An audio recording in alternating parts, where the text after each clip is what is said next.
মুহূর্তের মধ্যেই তার সাধু রূপ গেল মিলিয়ে।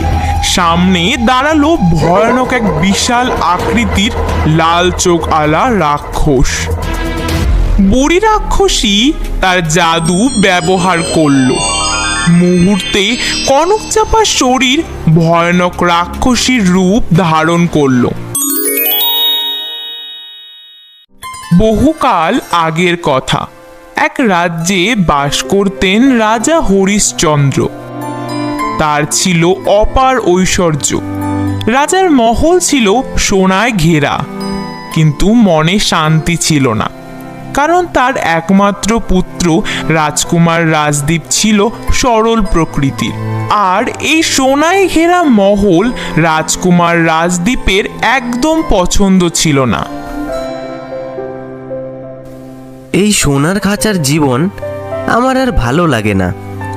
কেন যে বাবা বোঝে না যে বাইরের খোলা বাতাস আর পাখির গান কতটা শান্তির। রাজকুমার রাজদীপ ছিল খুব সরল প্রকৃতির, কারো ষড়যন্ত্র সহজে বুঝতে পারত না। রাজদীপকে নিয়ে রাজার এই সরলতা ছিল সবচেয়ে বড় ভয়। একদিন সেই ভয়ই সত্যি হলো। রাজদীপ ভোর হতেই প্রতিদিনের মতো চুপি চুপি মহল ছেড়ে বেরিয়ে পড়ল গভীর জঙ্গলের উদ্দেশ্যে। আহ, কি সুন্দর সকাল! এই নির্জনতা, এই পাখিদের কিচিরমিচির খুব সুন্দর লাগছে। জঙ্গলের আরো গভীরে প্রবেশ করতেই রাজদীপ শুনতে পেল ক্ষীণ আর্তনাদ। বাঁচাও আমাকে, কেউ কি আছো? বাঁচাও! তারপর সেখানে রাজদীপ দেখতে পেল একজন সাধু বাবা মাটিতে দুর্বল অবস্থায় পড়ে আছে।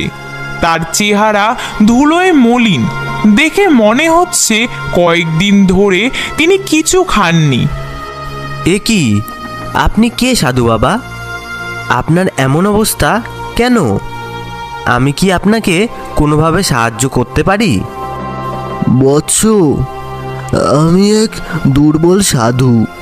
বহুদিন ধরে বিশেষ ভেষজ খুঁজছিলাম, কিন্তু এই দুর্বল শরীর নিয়ে তার সম্ভব হচ্ছে না। আমার জীবন এখন সংকটাপন্ন। কোন ভেষজ সাধু বাবা? কোথায় পাওয়া যায় বলুন আমায়, আমি এক্ষুনি নিয়ে আসছি। তুমি বড় সরল মনের মানুষ, আমি জানি তুমিই পারবে। ওই যে দূরে দেখতে পাচ্ছ গুহাটি, তার ভেতরেই সেই ভেষজ আছে। কিন্তু গুহার পথে অনেক কাঁটা আর বিপদ।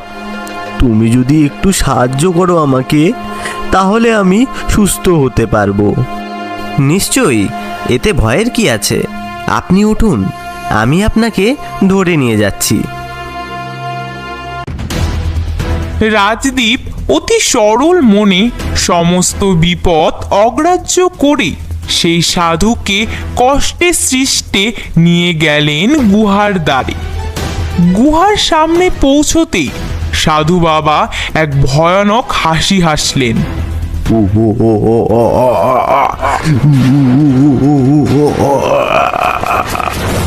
মুহূর্তের মধ্যেই তার সাধু রূপ গেল মিলিয়ে। সামনে দাঁড়ালো ভয়ানক এক বিশাল আকৃতির লাল চোখ আলা রাক্ষস। ইনি পাতালপুরীর প্রধান রাক্ষস ধূমকেতু।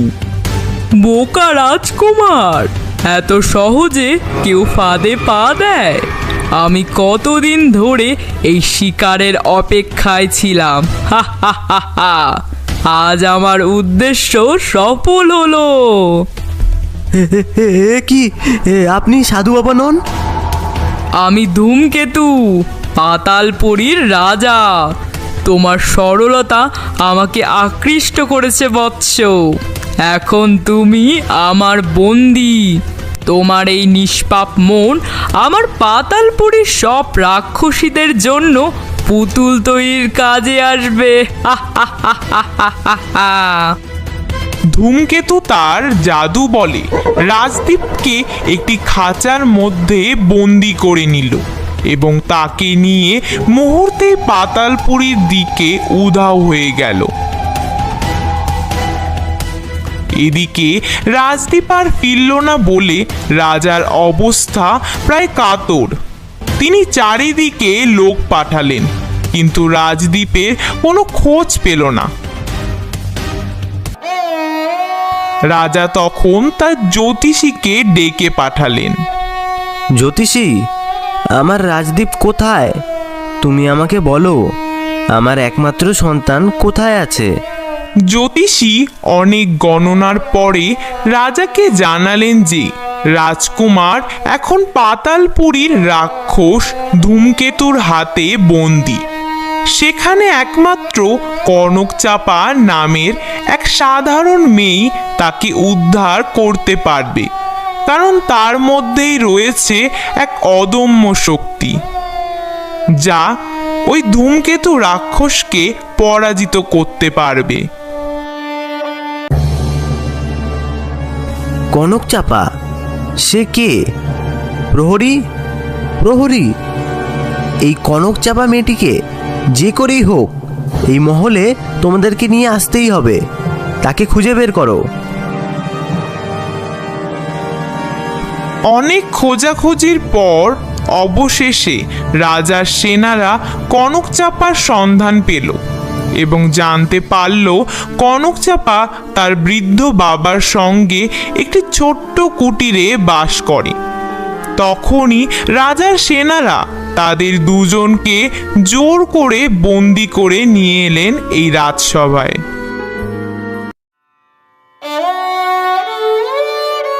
মহারাজ, আমার বাবাকে কেন বন্দি করেছেন? তিনি তো কোনো অপরাধ করেনি। তোমার বাবা নির্দোষ কনকচাপা, কিন্তু আমার পুত্র রাজদীপ পাতালপুরীতে বন্দী। আর জ্যোতিষী বলেছেন তোমার মধ্যে সেই শক্তি আছে যা তাকে ফিরিয়ে আনতে পারে। যদি তুমি আমার পুত্রকে উদ্ধার করতে পারো তবেই তোমার বাবা মুক্ত হবেন। মহারাজ, আমি সাধারণ মেয়ে, আমার কোনো বিশেষ শক্তি নেই, কিন্তু আমার বাবাকে যদি বাঁচাতে হয় তবে আমি রাজকুমারকে ফিরিয়ে আনবই। আমি আপনার শর্ত মেনে নিলাম।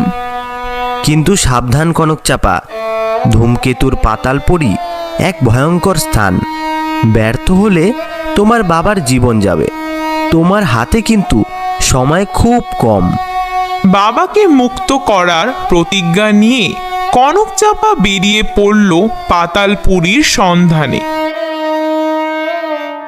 সে জানতো না কোথায় সেই ভয়ানক স্থান, কেবল তার হৃদয়ের সাহসটুকুই ছিল সম্বল। দিনের পর দিন সে ঘুরতে লাগলো।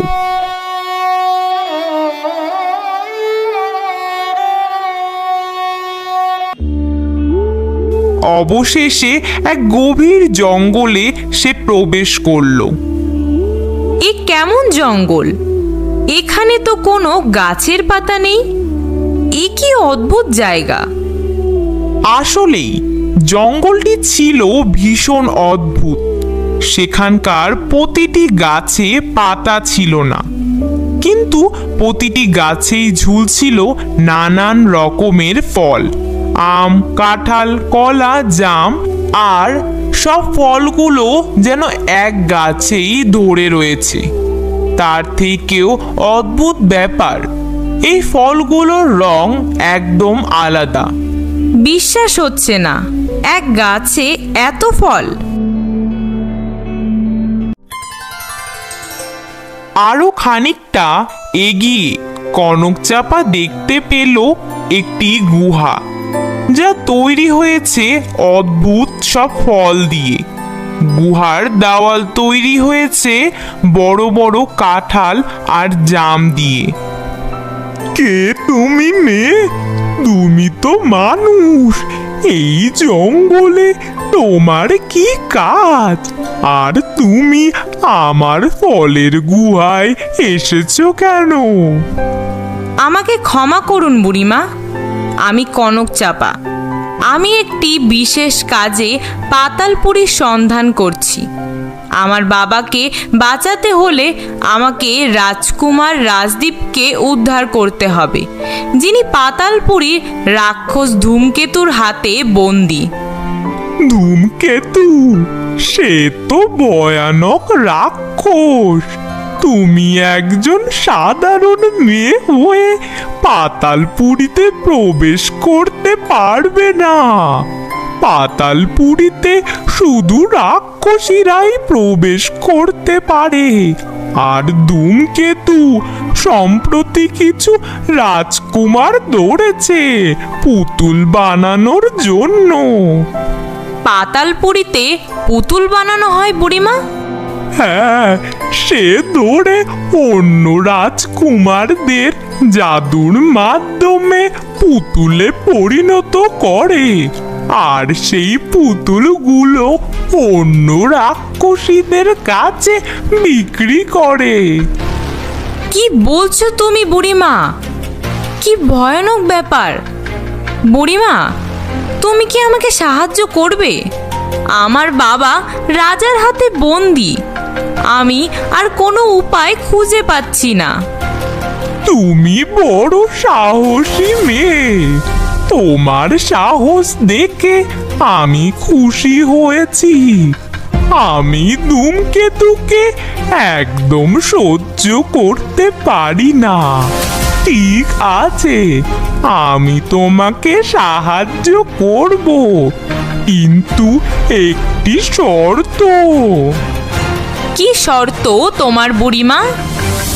আমি আমার জাদু দিয়ে তোমাকে রাক্ষসীর বেশ ধারণ করিয়ে দেব, কিন্তু এই বেশ থাকবে মাত্র 2 ঘন্টা।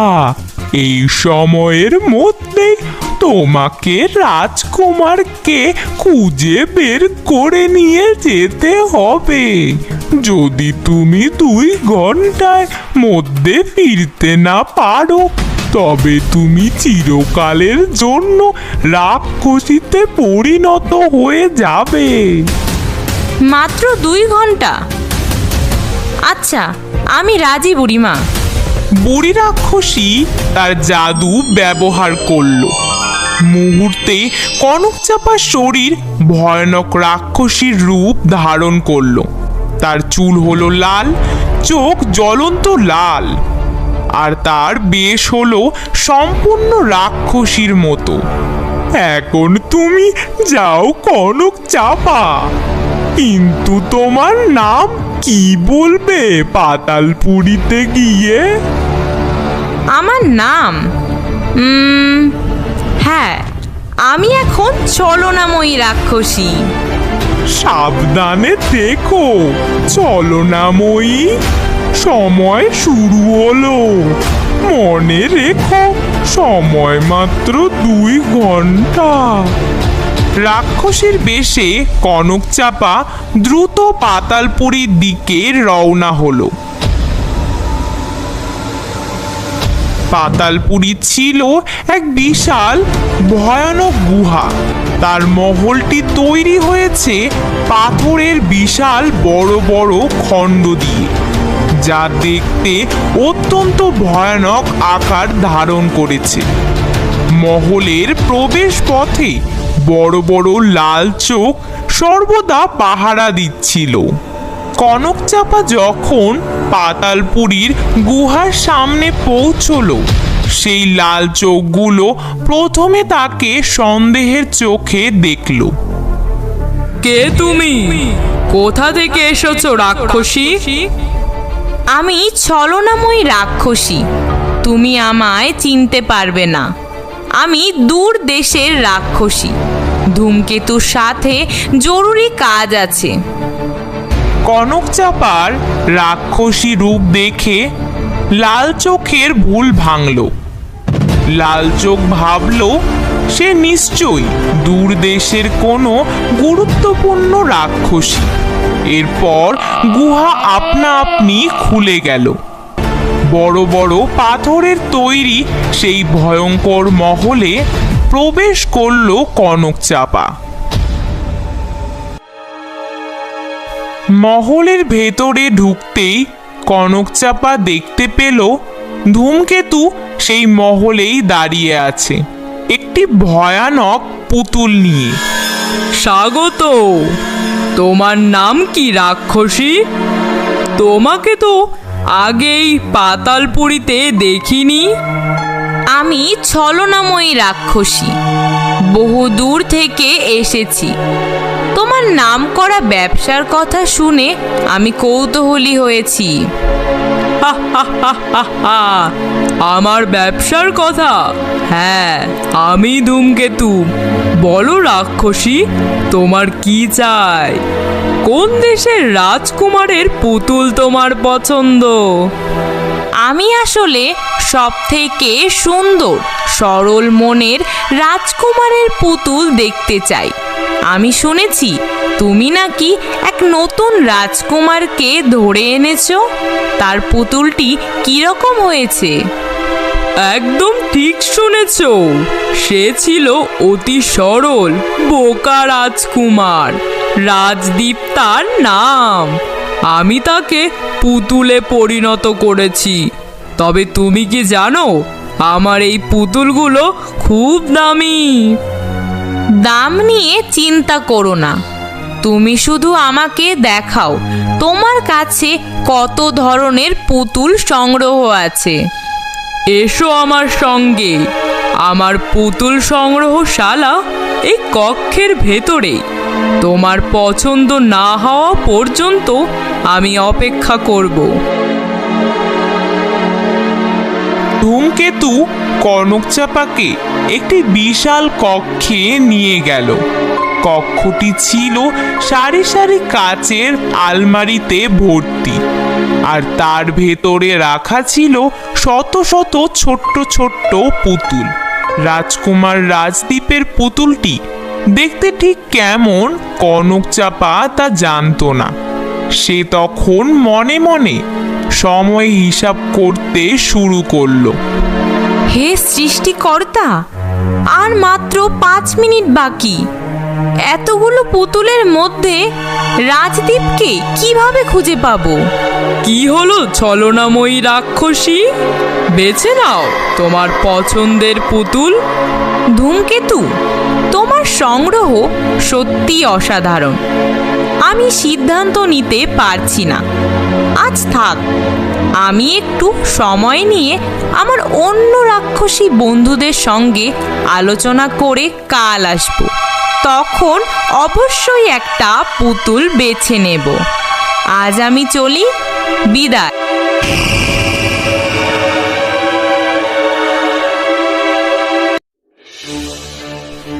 এসেছো কনকচাপা, সময় প্রায় শেষ।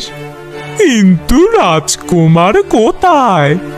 তুমি কি ব্যর্থ হয়েছো? না বুড়িমা, ব্যর্থ হইনি, কিন্তু রাজকুমারকে চিনতে পারিনি। ধূমকেতু তাকে পুতুলে পরিণত করেছে। সেই কক্ষে শত শত পুতুল। আমি 2 ঘন্টার মধ্যে পুতুলগুলো পরীক্ষা করতে পারলাম না। এখন কি হবে? আমি কি করে রাজকুমারকে চিনব? চিন্তা করো না, ধূমকেতুর জাদু শক্তিশালী হলেও তার দুর্বলতা আছে। যদিও সে মানুষকে পুতুলে পরিণত করে, তবুও সেই পুতুলদের শরীরে প্রাণের চিহ্ন সামান্য হলেও লুকিয়ে থাকে। এরপর বুড়ি রাক্ষসী একটি রূপোলি রঙের সূচ বের করলেন। এই নাও, এই সূচ, এটা জাদুই সূচ। ধূমকেতুর পুতুলদের গায়ে এই সূচটি দিয়ে একটু করে খোঁচা মারবে। যদি সেটি শুধুই পুতুল হয়, তবে সূচটি কিছুই করতে পারবে না। কিন্তু যদি সেটি রাজকুমার রাজদীপ হয়, তবে সেখান থেকে রক্ত বেরোবে। কিন্তু তোমার হাতে সময় নেই। এক্ষুনি যাও সেই পাতালপুরীতে। এবার কনক চাপা কোনো দ্বিধা না করে সূচটি নিয়ে আবার ছুটল পাতালপুরীর দিকে। এবার সে সাধারণ বেশেই গেল। সে জানতো সাধারণ বেশে ধরা পড়লে তার মৃত্যু অনিবার্য, কিন্তু বাবার মুক্তির জন্য সে মৃত্যুকেও ভয় পেল না। কনক চাপা যখন আবার পাতালপুরীর প্রধান গুহার সামনে পৌঁছলো, তখন সেই লাল চোখ তাকে দেখতে পেল। এ কি? এ তো মানুষ, এর এত সাহস! এই, তুই এখানে কেন এসেছিস? থামো, আমি ধূমকেতুর অতিথি। আমি ছলনাময়ী রাক্ষসীর বন্ধু। আমার সঙ্গে ধূমকেতুর ব্যবসায়িক কথা বাকি আছে। সে সময় ধূমকেতু ক্রোধে গর্জন করতে করতে প্রকট হলো। কি সাহস তোমার মানুষ মেয়ে! তুমি এখানে কি করছো? ছলনাময়ী কোথায়? ধূমকেতু, ছলনাময়ী তার জরুরি কাজে আটকে গেছে। সে আমাকে পাঠিয়েছে তোমার সব থেকে ভালো পুতুলটি বেছে নেওয়ার জন্য। সে খুব তাড়াতাড়ি ফিরবে। আমি শুধু এসে পুতুলটি পছন্দ করে যাব। তোমার সাহস দেখে আমি অবাক হলাম। ঠিক আছে, চলো, কিন্তু মনে রাখবে কোনো ছলনা করলে তোমার পরিণতি হবে ভয়ানক। ধূমকেতু তাকে আবার সেই পুতুলের কক্ষে নিয়ে গেল। কনক চাপা দ্রুত সেই সারি সারি পুতুলের মধ্যে ঘুরতে লাগলো। তার হাতে ধরা ছিল বুড়ি রাক্ষসীর সেই জাদুই সূচ। হে সৃষ্টিকর্তা, আমাকে শক্তি দাও। আমাকে যে করেই হোক রাজকুমারকে খুঁজে বের করতে হবে। কনক চাপা একটার পর একটা পুতুলের সূচটি আলতো করে খোঁচা মারতে লাগলো। কোনো পুতুলেই কিচ্ছু হলো না। ধূমকেতু তাকে সন্দেহের চোখে দেখছে। এই, তুমি কি করছো? পুতুলগুলো নষ্ট কেন করছো? আরে, আমি দেখছি তোমার শিল্পকর্ম কতটা দৃঢ়। আমি ছলনাময়ীর কাছে কোনো জবাবদিহি করতে চাই না। এভাবে কনক চাপা এক এক করে 20টির বেশি পুতুল পরীক্ষা করলো, কিন্তু রাজকুমার রাজদীপকে কোথাও খুঁজে পেল না। হঠাৎ তার চোখ পড়ল একটি ছোট্ট আলমারির ওপরে একটি ছোট্ট সুন্দর পুতুল রাখা আছে। সেই পুতুলের সামনে এগিয়ে গিয়ে কনক চাপা খোঁচা দিতেই সেই পুতুলের হাত থেকে এক ফোঁটা রক্ত বেরিয়ে এলো। এই তো এই পুতুলটির থেকে রক্ত পড়ছে। তার মানে এটি রাজকুমার রাজদীপ। ধূমকেতু, আমি এই পুতুলটিই নেব। থামো, তুমি কি করে জানলে? এ তো ছলনা।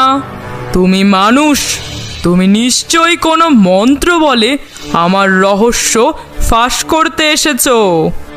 কনক চাপা সঙ্গে সঙ্গে বুড়ি রাক্ষসীর জাদুই সূচটি সেই পুতুলের হৃদয় স্থানে জোরে গেঁথে দিল।